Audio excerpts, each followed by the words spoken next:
Hi, I'm Danger Dan Jers, the host and GM of the D&D Real Play podcast, D & Dark.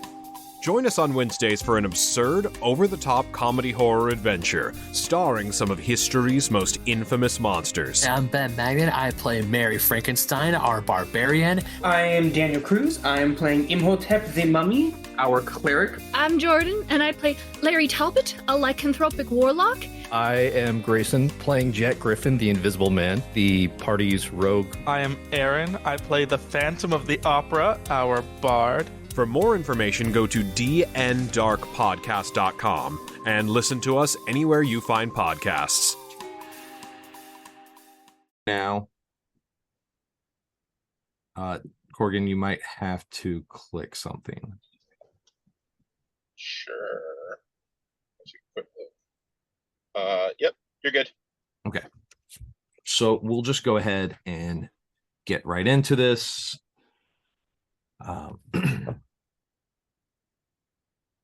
Welcome to Dads with Nerdy Ambitions. I'm your host, Steve Pugh. I have been joined today by the wonderful, the impeccable, the amazing Sam as my storyteller and co-host for tonight.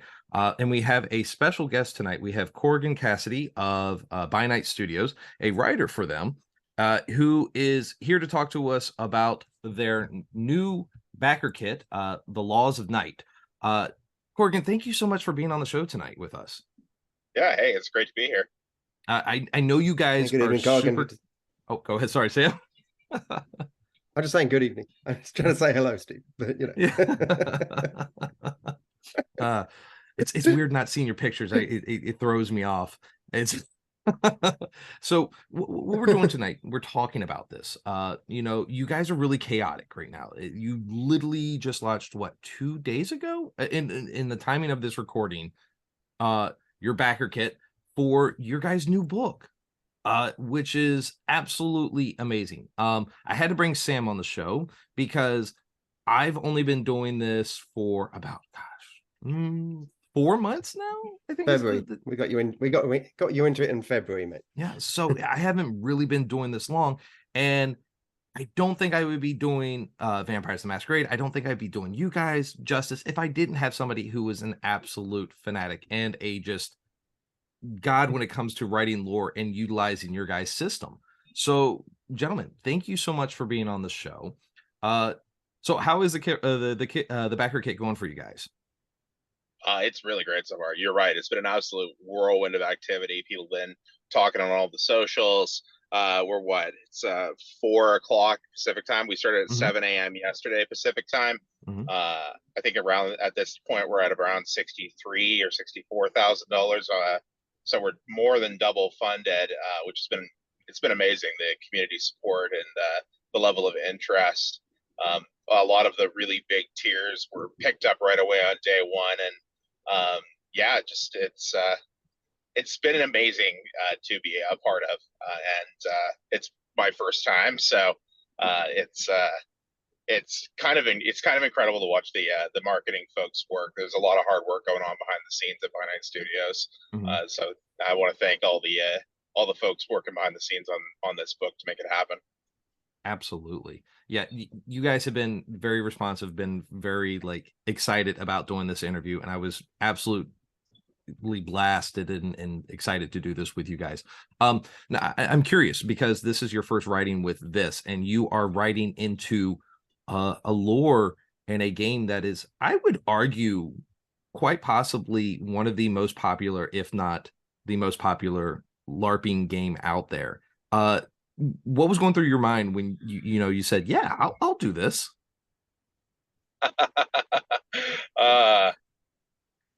Fitting it in with work and doing all of it justice. You're right. Vampire the Masquerade has been around for a very long time, since the 90s. It's seen multiple iterations over the years. I've been an avid fan of By Night Studios material since I started it as well. LARPing Vampire Masquerade back in 2014, and over the years, I've had the opportunity to meet a lot of great people, be mentored by a lot of great players, and learn a lot of lore. But where V5 was actually proved itself to be special to me was the way that it was designed to be awesome for new players to get involved in. And Jason Carl from Paradox, he posted something on his Facebook at one point recently that was basically this beautiful summary of what V5 is about. It's a game about what vampires are doing tonight to survive. It's not a game about a massive meta plot. It's not a game about these necessarily all these this grand global conspiracy. It's a game focused on the here and now was what I took from that. And I found that was really helpful for thinking about how to design in this game more recently, and sort of what the approach we want to take with it is. Because ultimately, when you're making a LARP product, you want to make a product that's about the people here and now, so that it feels personal. And of course, there's some great ways to get into more larger meta plot situations. And there's great meta plot stuff put out in the tabletop books, which is the line we're a part of. But when you get right down to it, when you make a LARP or book, you want to make it about making the experience here and now fun and accessible to new players. And so that sort of was what I kind of came to think over time was, how do I make this book? How do I make it well? And how do I make it accessible to people? Absolutely. That makes total sense. Now, you're not the only writer on this. You collaborated with a few others.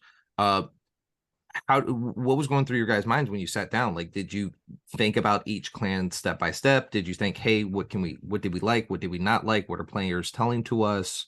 What was your process?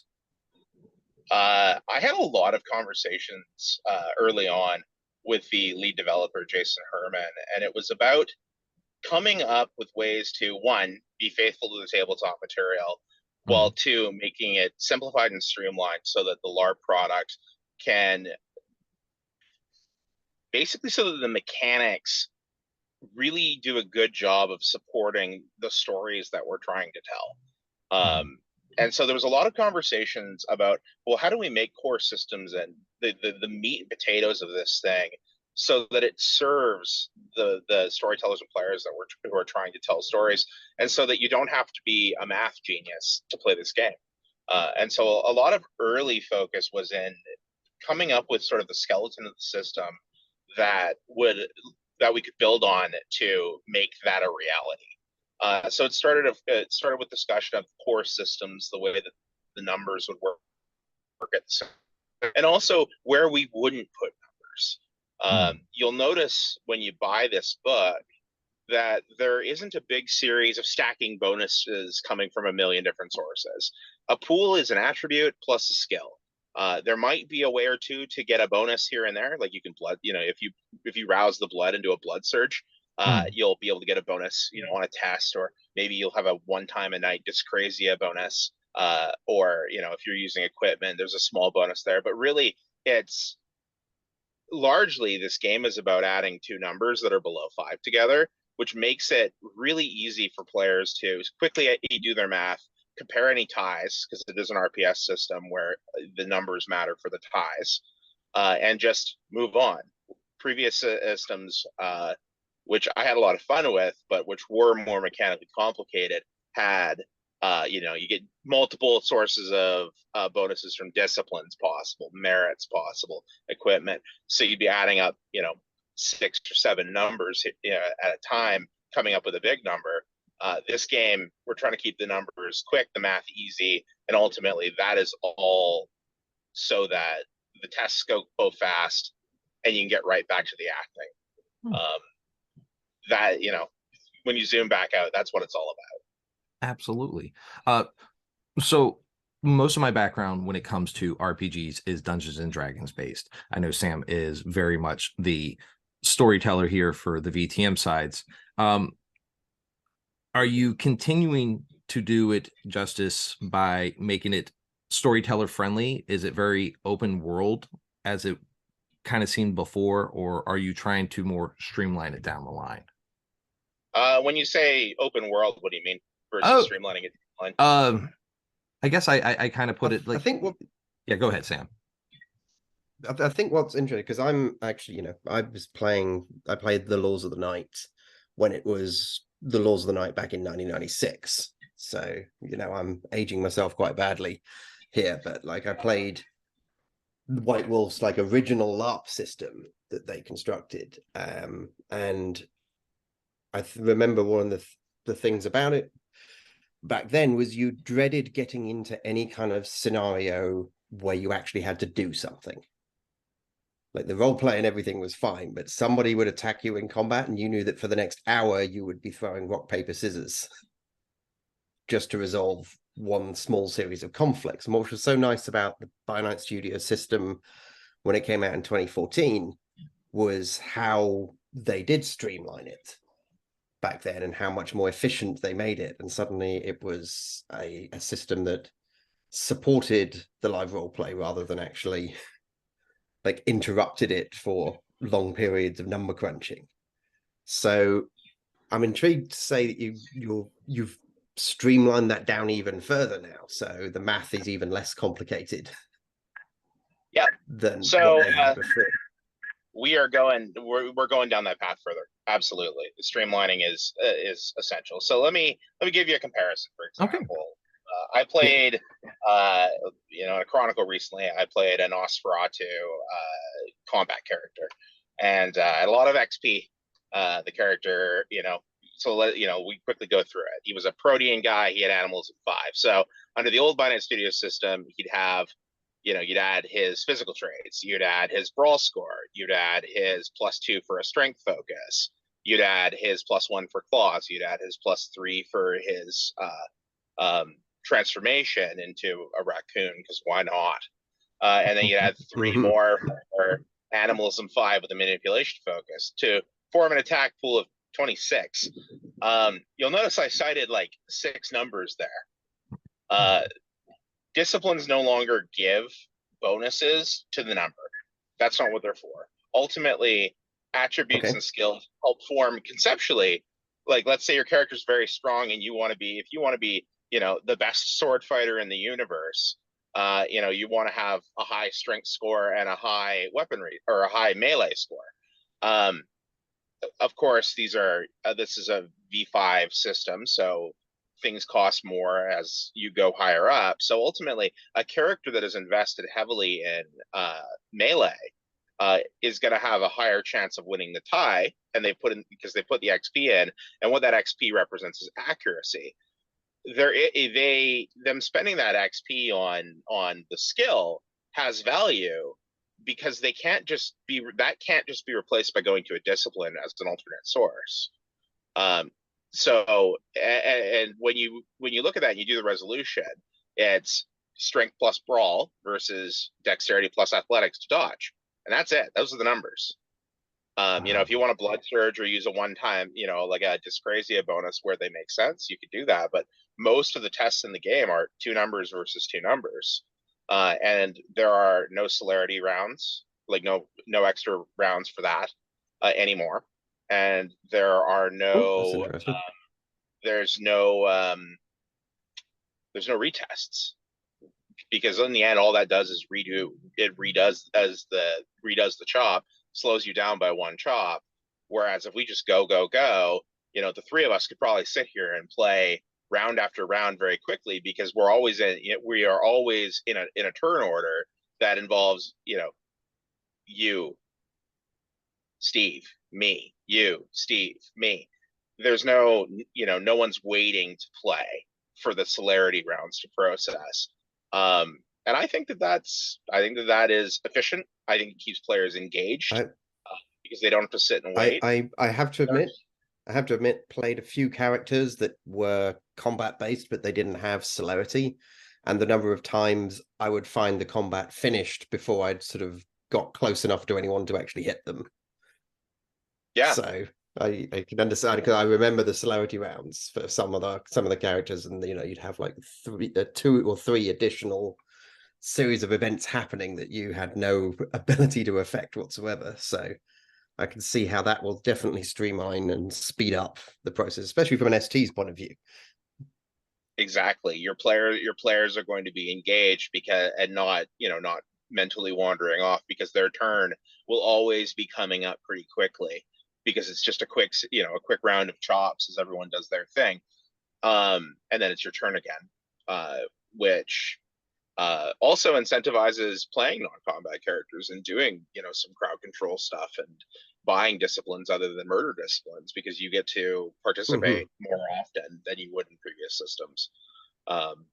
So that's one of the design in philosophies, especially around speed of resolution, making it easier for players to get involved, is you keep the numbers small, the amount of numbers that you have to work with small, and the number of tests per player per turn small, and suddenly you've got a lot quicker a system. Now, since you're streamlining VTM, you're streamlining the LARPing side, are you looking at other projects and updating them or adapting them to the same concept? Let's say like the werewolf side. Spoilers. Oh boy. I am not equipped with information about that, but that's fair. We'll keep that hush hush. That is a sweet little nod, and we'll leave it at that. Okay, well, then we'll focus. It is nothing. No, for seriously though, I don't actually have information about those future projects in any other group, or for any other splat. But I sure hope so. That'd be great. So one of the things I've really enjoyed about is one of the things you said is focusing on different types of characters. Like the character I created in this game is very much made of tinfoil, not a combative guy, very much the detective style. And this intrigues me because I feel like my character will get a lot more play out of it. Was that your overall intentions, just to round out everybody, or was it just, hey, these are things players were saying, let's see what we can do to improve them? Both. Both. I mean, ultimately, when you're designing a system, you want everybody to feel like they're getting good amounts of equal play. You want people to feel like they can do something and affect the world around them. And I mean, of course, I've been involved in some large LARP clubs, and you get a lot of information, and people talk to you over time about, well, this part's fun and this part's not fun. But at the core of it, of course you want different kinds of characters to feel like they're able to be involved, and to encourage people to play mental, social, and physical characters to their heart's content. Absolutely. So looking at the backer itself, so you have all these different levels of it, and one of the levels, I'm probably going to screw up this word, the antediluvian. Did I say that right? Sam? Antediluvian, yeah. Antediluvian. Antediluvian. Yes. Think deluge, as in it's before the Great Flood. I like it. Essentially what it means. That's awesome. Yes. Since the Great Flood is canon in World of Darkness. I ended up funding that one. And so my character gets to write a quote in this book. I thought that was really amazing. Like, I got really giddy because my character will be forever a part of this system. And that was a huge, I wanted to give you guys huge props for doing something like that, because that is one, it's showing the TLC that you care for your players and your community. Also, it's kind of a risk because you don't know what you're going to get. What made you guys decide that this was something you guys wanted to do? Finance Studios has been letting people get their quotes into the books for a while now, and people take it seriously. This is their moment to put their mark on one of these books and have their character mention a world of darkness. I find of course sometimes the quotes are funny, especially if the character is meant to be funny, but it's it's kind of a special moment. I know a bunch of people who have purchased some of these upper or the quote levels, and they're really putting a lot of thought into it. And I think that of course, if someone makes a quote that's absolutely not Somebody just put- appropriate, or in the case maybe we can utterly inappropriate. Yeah. we can say perhaps we can say maybe pick something else.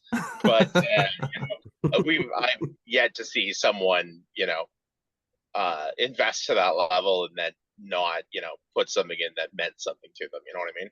Absolutely. Now, I'm curious too. When you see this stuff, and you guys are, like I said, you're doing all these things where you're talking to players and helping them build NPC characters and putting them into the books. Do you guys ever just sit there and go, "Wow, that's really good. I like that. I want to do that." Well, it's my first round of this. Oh yes, so I apologize. Yes, but I am sure that will happen at some point during either the red listed or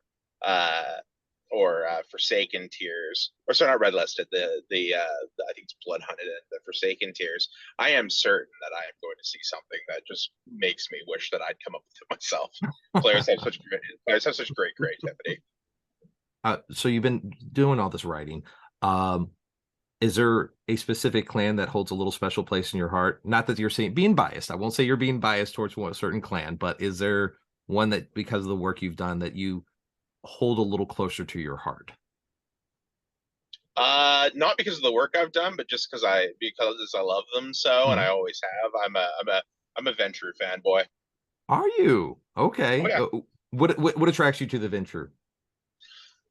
It's that concept of noblesse oblige, and how they ultimately they are driven to the forefront and to leadership and both for good reasons and for bad reasons, but also that kind of lifestyle and that sort of everyone being moved in that way. It just, to me, it feels like you can do so much, you can mean so much, but on the other hand, the flip side is you have to do so much, and meaning so much isn't always easy. It's a challenge I identify with my work, and it rings true, and it's fun. I like that. I always kind of like the Ventrue perspective as well, because as you said about the noblesse oblige, which is that Ventrue rule over other people for the good of other people. At least they think so. That's what they think. They believe that they need to be in charge because everyone else will get it wrong. So they are making a sacrifice by dominating everybody around them. It's a very interesting mentality to get into with the Ventrue, because the Ventrue are some of the most corrupt characters in the history. They're some of the most monstrous vampires, but they believe they're the hero of their own story. It's always fun about them. And people, vampires that are drawn to power. That's that whole story of absolute power corrupts absolutely. It's a hard line to walk, and the clan has very, very high standards for its own people, but also there's a whole lot of hypocrisy in there, and trying to blame other people for your own mistakes, because the culture can be a little intense. It's been a lot of fun to play Ventrue in the past. I look forward to playing them again in the future. Awesome. Now, I know this is your first time with this book and with By Night Studios by doing this book. But while you guys were creating this book, did you guys end up LARPing the characters or your characters at all to practice to check it out? I didn't LARP any of my own characters. We did 2 full rounds of testing. We had an alpha round and a beta round with a bunch of people. Shout out to the playtesters. Thanks so much for your help. And I actually had a local playtest at my house with a few people who, we were testing out different mechanics and sort of how they felt. And yeah, it was a lot of people doing a lot of fine work. This book kind of got put through its paces. That's for sure. It looks like it. Like you guys have I don't want to say you're redoing everything, but you're trimming the fat, if you will. And you definitely had put the TLC into this. You've definitely put the love and consideration into this, because case in point, You play a clan. You love this game. So why would you do something destructive to a thing that you're passionate about? And kudos for you for that. One thing I sort of am, it's, I guess for me is something I'll be a little saddened by is when Binance Studios came out with their system, the World of Darkness had technically ended in like the late 90s. Like they'd brought out the books about the apocalypse, they'd written up the end of the world, everything had supposed to be concluded. And then versions like V20 created their own timeline. And then in the midst of that, BNS rewrote their own history and created their own kind of like offshoot of the World of Darkness, which is what we based our game on and has now evolved into our own little separate timeline. So everyone has got their favorite vampire kind of alternate timelines. There are people who like the Chronicles of Darkness and stuff like that. So although I'm looking forward to seeing like the V5 and like integrating with what White Wolf have done with their stuff recently, I will be somewhat sad to see no more updates on the timeline that Binance Studios themselves created, because we'd really enjoyed that one. It was certainly a good timeline, and a lot of good times were had with it. I'm very excited about the to V5. In part because it gets to bring LARP back to the tabletop timeline. So we get that sort of, not only are you getting LARP books developing new mechanics, but you're also getting, tabletop additions to the lore and the world. So while we're losing our own separate timeline, we're gaining so much by adopting the new edition and getting connected back up with the tabletop books. Not to mention potentially a lot of players, people who tried V5 and are like, oh, I want to take my tabletop character and bring it to a LARP or to a convention and meet a lot of people. Absolutely. It's hopefully it's opening our LARP world up a little bit more. I will definitely say this. As a person who never LARPed, and this was my first experience, was with By Night Studios stuff, I will say you guys have done a good job. So much so, I think we've brought, Sam, how many people have I brought now? 4 or 5 new people coming like into 6, I think now in the last few months you brought into the Chronicle. So and these were all D&D players. So people who have never done LARP before, and your system was the first system they ever touched. So you guys are doing the right thing. I'm very impressed. So I guess my last question for you, kind of a tongue in cheek, are there any happy endings for any of the kindred kind that you can imagine? Vampires don't get happy endings. Yeah, they might think you're sorry. Yeah. I just went with that whole like Warhammer 40K, like grim darkness. Like there are no happy endings in the 40K, so why not? No, a kindred can hope. No, there is. But Corrigan, thank you so much for being on the show tonight. I want to definitely give you guys a shout out. Ladies and gentlemen, please go to bynightstudios.com. That's where your guys' backer kit can be quickly found. Not only that, can you find your guys' other stuff. You have pens, you have books, you have journals, you have everything anybody could possibly imagine. Am I missing anything? Like, it's just like this amazing site that you guys do pretty much everything and anything for kindred kind. Well, let me ask you guys a question. Yeah. What are you most excited about for in this new edition? My quote. You want to give me a sneak peek? I will give you the entire quote. It's not. I don't think it's terrible. Let me pull it up here because I want to say it exactly how I had written it. Where did I send it to you, Sam? Let's see here. You didn't send it to me.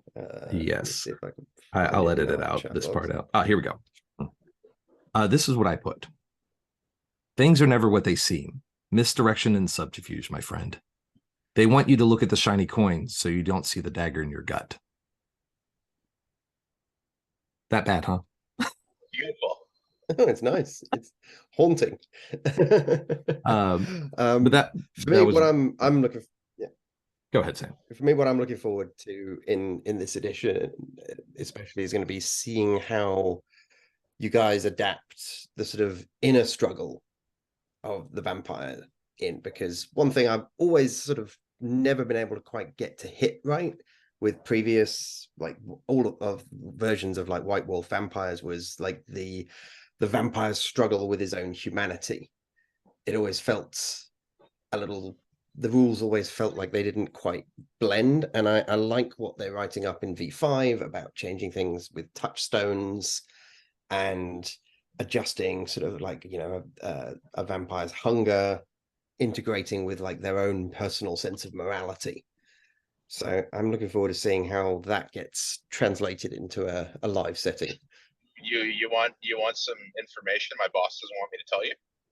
Of course. Oh, go ahead, please. I'll give you some information my boss doesn't want me to tell you. Humanity. Let's talk about humanity. Yes. So you got used to beast traits in the original 2013 BNS. We are doing it V5 style. Mm-hmm. Sins gain traits. What is a sin is determined by the chronicle tenets.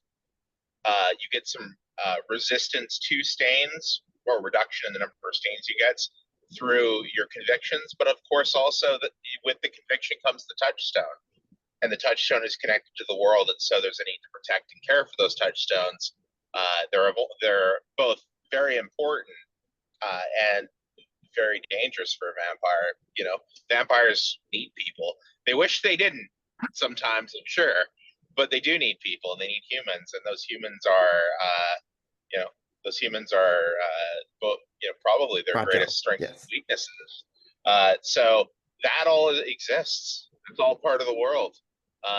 So the test, and of course a remorse test at the end of the night, is very simple. It's a rock paper scissors test with a tie, the tie being based on the number of stains you have.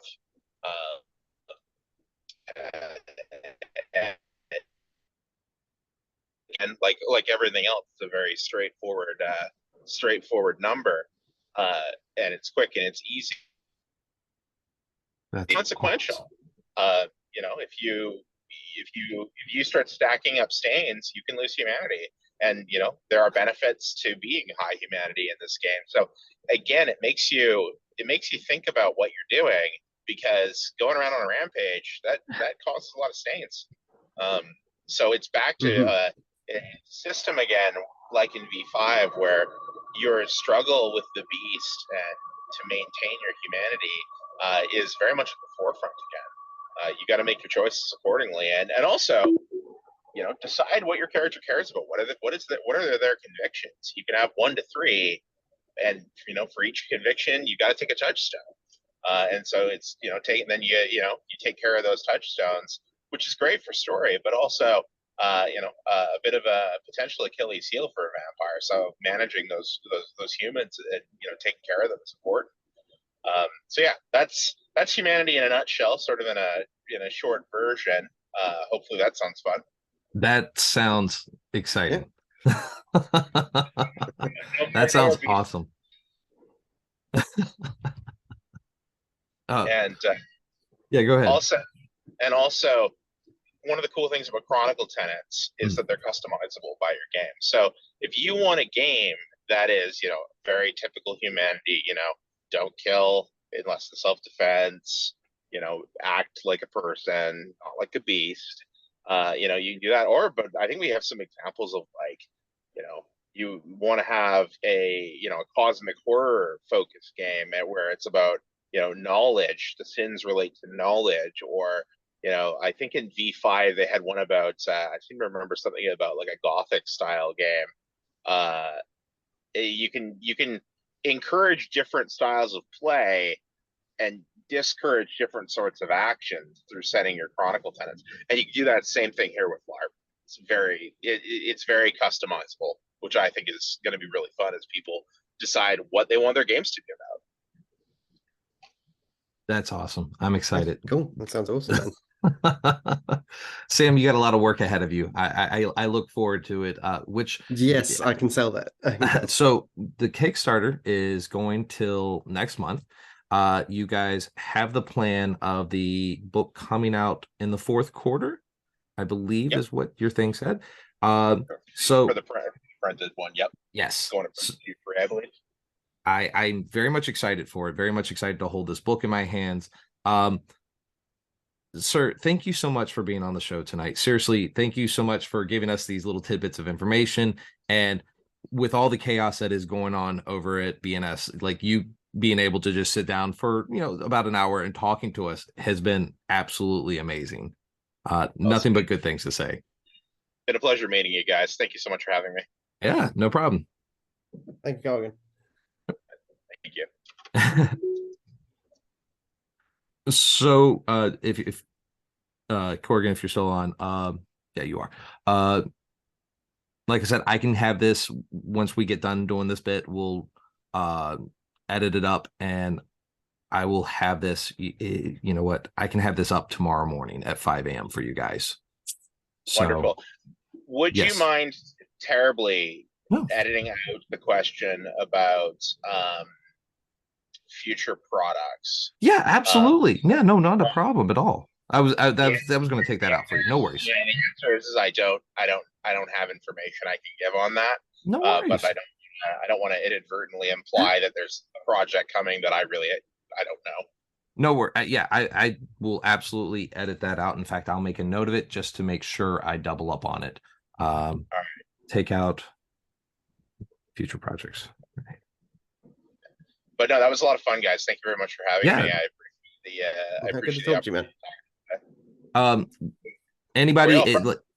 So we are actually up in Connecticut. Nice. I live in Southington. Sam, you live where? I live in New Fairfield. New Fairfield. So he lives a little bit further out, but they all come over to here. And I actually got into it through a mutual friend. And he said, hey, come check this out. Do an episode on LARPing with VTM. And I said, yeah, all right, I'll check it out. And I made a joke because my character, I ended up doing, because I do podcasts. I was like, oh, I'll just make him a podcaster that used to do murder podcasts and called it like Body Bag Guardians. And then he became a Torador, and his obsession was still doing podcasts. So I created a new one, and I legitimately make like these little 5-10 minute fake episodes called AM Radio or After Midnight Radio. Awesome.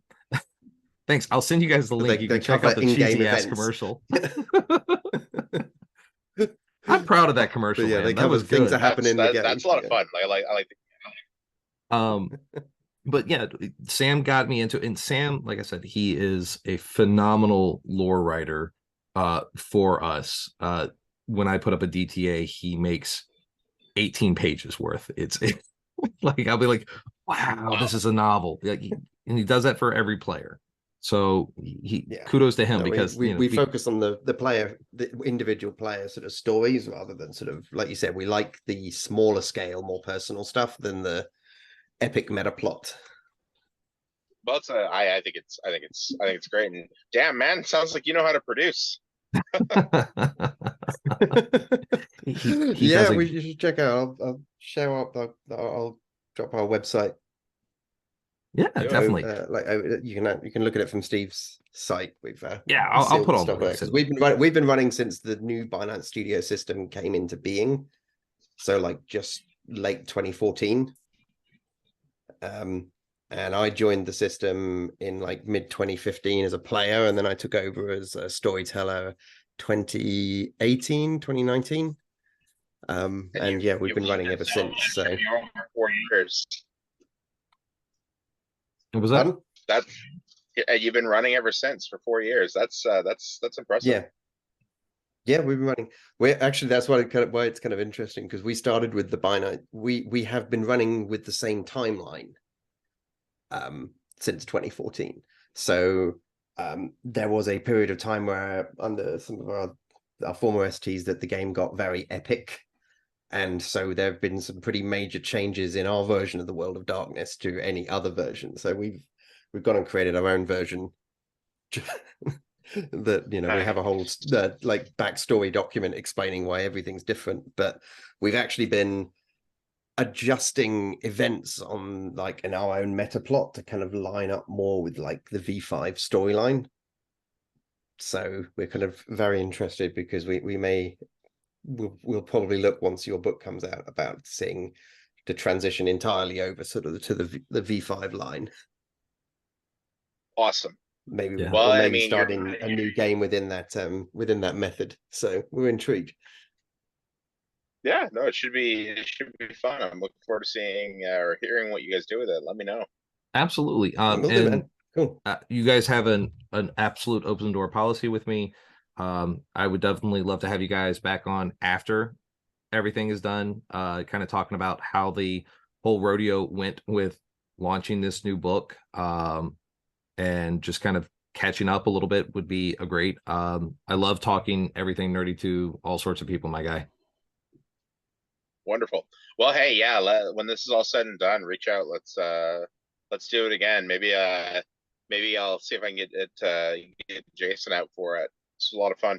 Absolutely. Thank you so much. Cool. All right. All right. You guys You have a good one. You have a great night, man. I'll look forward to receiving.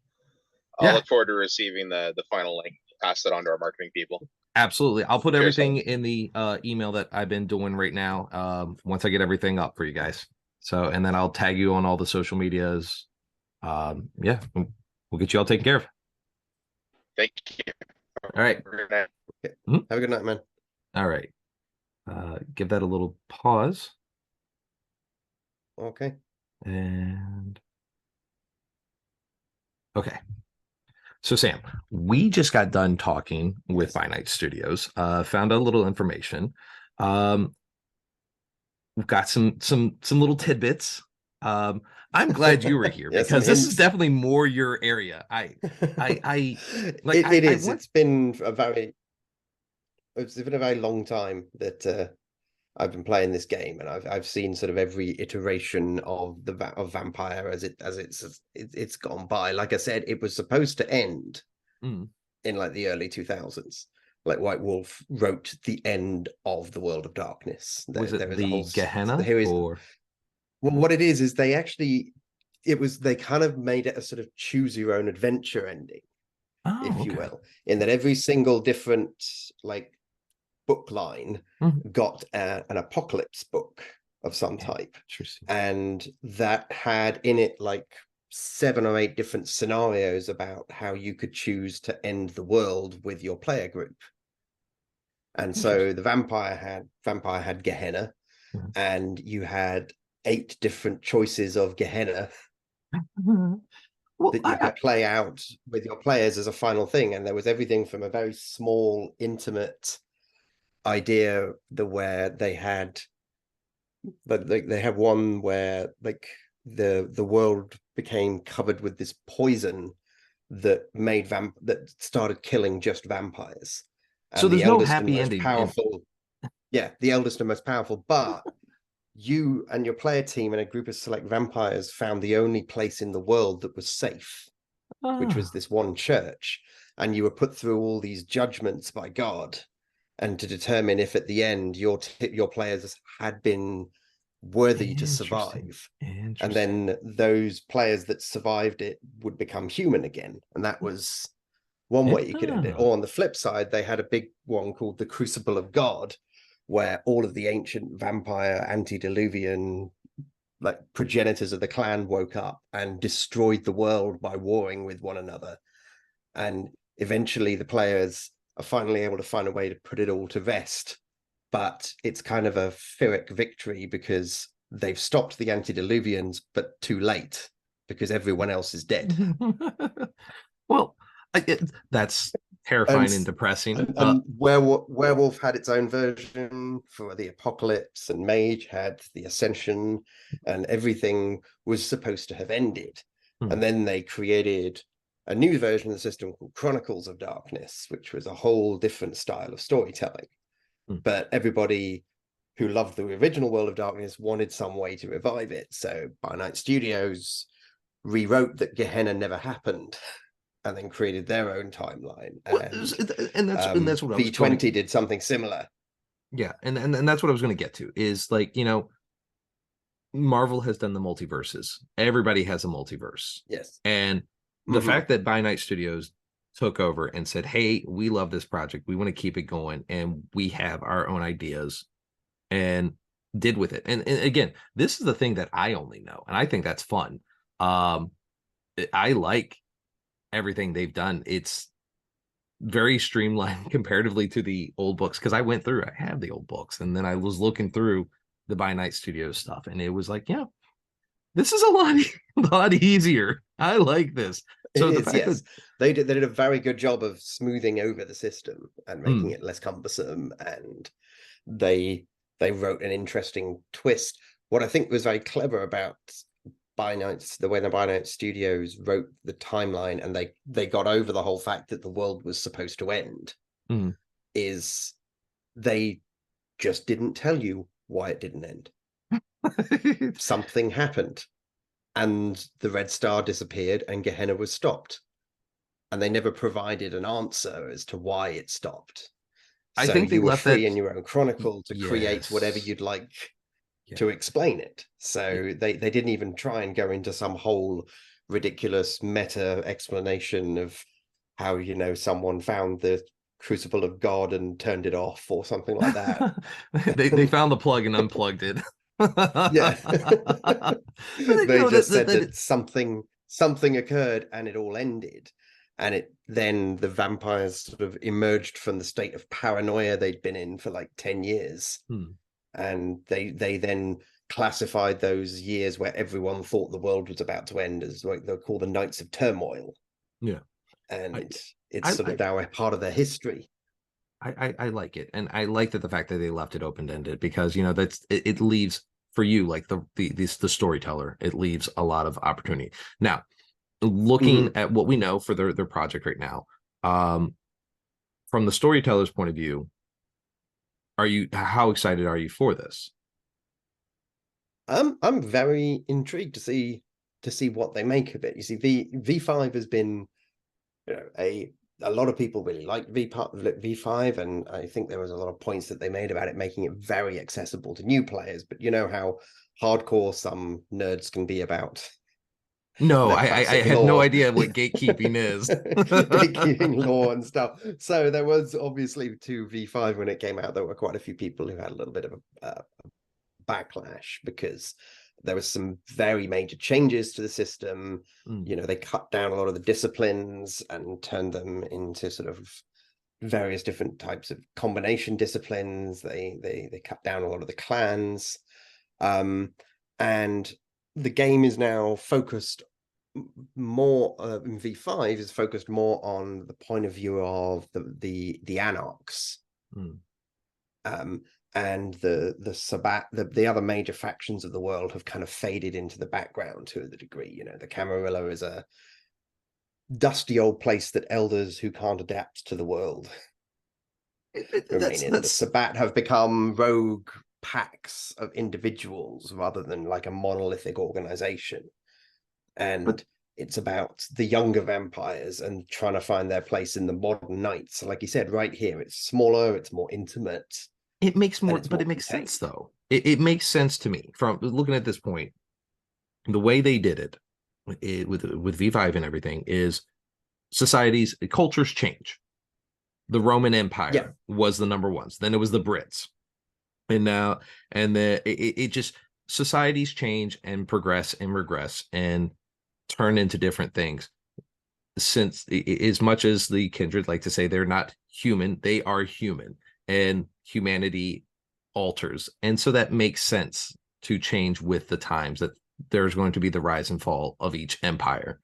And I get that, and I think I can look at that a little more non-biasly, because I've only been playing this game for a shorter amount of time, whereas someone who is seasoned, such as yourself, not saying this is you, but like somebody can be a little more temperamental. It's the same concept with people who watch the old Star Wars movies, watch the originals, and try to compare episodes, 1, 2, and 3, and 7, 8, and 9 to those. They're like, oh, there'll never be those movies. They're not 4, 5, and 6. You're right. They're not 4, 5, and 6 because that was your childhood. That was your Star Wars. 1, 2, and 3. That was my Star Wars. Like when I was a kid, I freaking loved the hell out of them.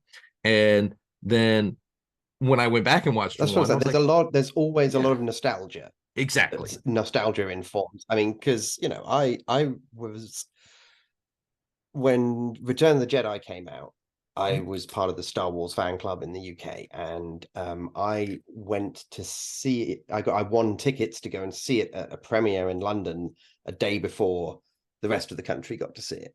Nice. But it was a showing. It was a showing of all 3 movies at once, and I thought that was that when we finally got through the first 2, and then we got to see Return of the Jedi, I thought that was the best movie I have ever seen.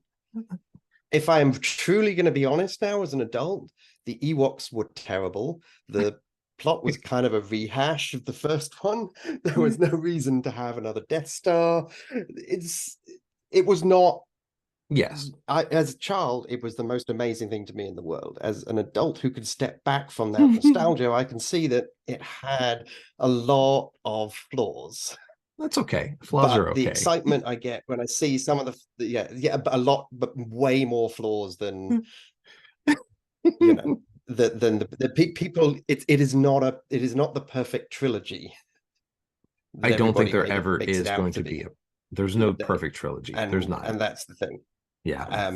But it takes an effort of will, if you will. You have to really focus to step out of your nostalgia and your sort of geeky fandom and actually say, okay, looking at this with clean and fresh eyes, was this really the best idea, or could it have been improved on? And I think that's where where people with V5 were a little bit. There were people who couldn't see past no, I want all the things that I remember because I remember how much because I've memorized every single lore book, I've memorized every single story, and again, it's like again, you could take the Star Wars analogy. Like Star Wars expanded universe is gone. It's no longer part of canon. That was an epic and massive amount of detail went into the expanded universe, and it just got written off and replaced by something different. And those who were heavily into it have never forgiven. They'll never forgive Disney for that. No, but I will say this: this my kids' beepers go off. Sorry, guys. So I will say this: I'm going to go back to the By Night Studio book, because that's what this episode's about. Is I'm excited that they're streamlining things, because when I came into this game, it was very daunting to look at all the polka dots, and I was like, yes. There is a lot of lore, there was a lot of history, there's a lot of background, and it's empowering. And they're coming out with a quick start guide with this, and which has been unlocked in the Kickstarter or the backer. There is been unlocked in the backer kit. And so I'm excited for that, because we are bringing more players in, and I think that's going to encourage people to check this out more, is to look at, because the D&D crew, the D&D side of nerd culture, can very easily relate to this, to Vampires the Masquerade. And that's I think that's why I've gotten so many of my D&D players over, is because we do some RP, and because we do some RP, we're able to gently slide a lot more into the LARPing side for VTM. And half the players out there have played Skyrim or Elder Scrolls of some sort, and you get to be a vampire or a werewolf in it. And it's just one of those fun things to always try out. Like, I want to be a vampire. So I like I said, I'm excited about this, especially from the player's point of view, and knowing that you're very much intrigued from the storyteller's point of view gives me high hopes for this. And after talking, to them, it was, I have the faith, because they are definitely players, and they are player. That's the thing that we've always liked about BNS, is they came from a player perspective, and it was always about making it more accessible. Absolutely. And and I think that's something that I'm intrigued to see, because it's when your primary like random number generator has only 3 states, Mhm. the rock paper scissors, it's difficult to, it's got to be interesting trying to get all those numbers to crunch together Absolutely. when you only have like 3 variables that can occur in any given situation. So on a technical Absolutely. level, that's a challenge. But Kudos to him. Kudos to him. So let's go ahead and let's wrap this up. As always, please like, subscribe, and follow Okay. us wherever you listen to podcasts. So let's go.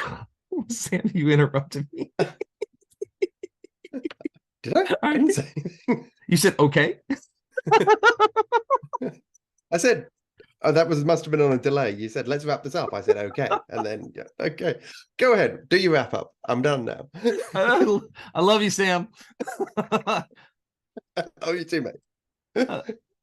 So let's go ahead and let's wrap this up. As always, please like, subscribe, and follow us wherever you're listening to podcasts. And if you are listening to us on Apple or Spotify, please remember to rate and review. We're also on Instagram for Facebook, so please remember to like and follow us at DNA Pod or on our webpage, nerddnapod.com. I'm your host, Steve Pugh, and I was joined by Night Studios, Corgan Cassidy, and I have been joined by the connoisseur of the darkness, the protagonist of the ilk, the storyteller of my heart and yours, Mr. Sam. Sam, sir, thank you so much for being on the show tonight. Thank you for having me, mate. All right. Thank you and good night.